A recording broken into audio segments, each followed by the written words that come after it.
نحمده ونصلي على رسوله الكريم أما بعد فأعوذ بالله من الشيطان الرجيم بسم الله الرحمن الرحيم رب اشرح لي صدري ويسر لي أمري واحلل عقدة من لساني يفقهوا قولي সম্মানিত উপস্থিতি আপনারা সকলে অবগত আছেন আজকে কি উদ্দেশ্যে আমরা এখানে একত্রিত হয়েছে।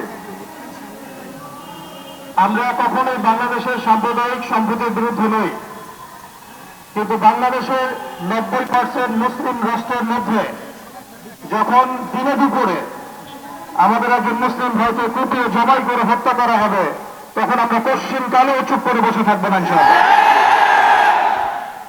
আমরা সর্বপ্রথম আমাদের প্রশাসন, সরকার এবং ঊর্ধ্বতন কর্তৃপক্ষকে বিনয়ের সাথে অনুরোধ করতে চাই, এই সন্ত্রাসী সংগঠন ইসকনকে অনতিবিলম্বে বাংলাদেশের মাটি থেকে বহিষ্কার করতে হবে।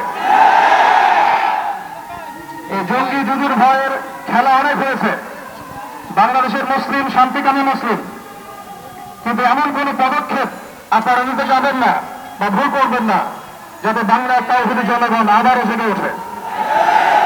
আমরা আল্লাহর কসম করে বলছি, যদি বাংলাদেশের তাওহীদি জনগণ একটা বার জেগে ওঠে, এর আগের মানুষরা তো পালানোর পথ পেয়েছে, আপনারা কিন্তু পালানোর পথে পাবেন না ইনশাআল্লাহ।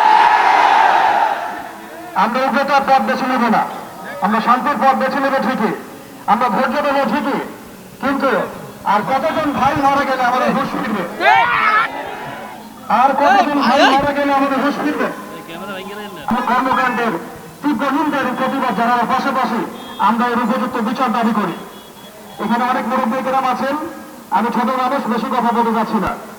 আমরা একটা দাবি উত্থাপন করতে চাই, বাংলার জমিন শান্তির জমিন, এই শান্তির জমিনে যদি কেউ উদ্যোগ প্রদর্শন করতে চায়, আল্লাহর কসম করে বলছে আল্লাহর হাতে হাত ধরে বসে থাকবেন।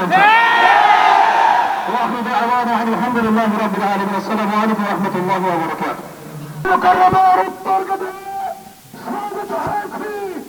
পরিষ্কার ভাষায় বলে দিতে চাই, ভারতে বসে খুনি হাসিনা এবং ওবায়দুল কাদের ষড়যন্ত্রে লিপ্ত হয়েছে।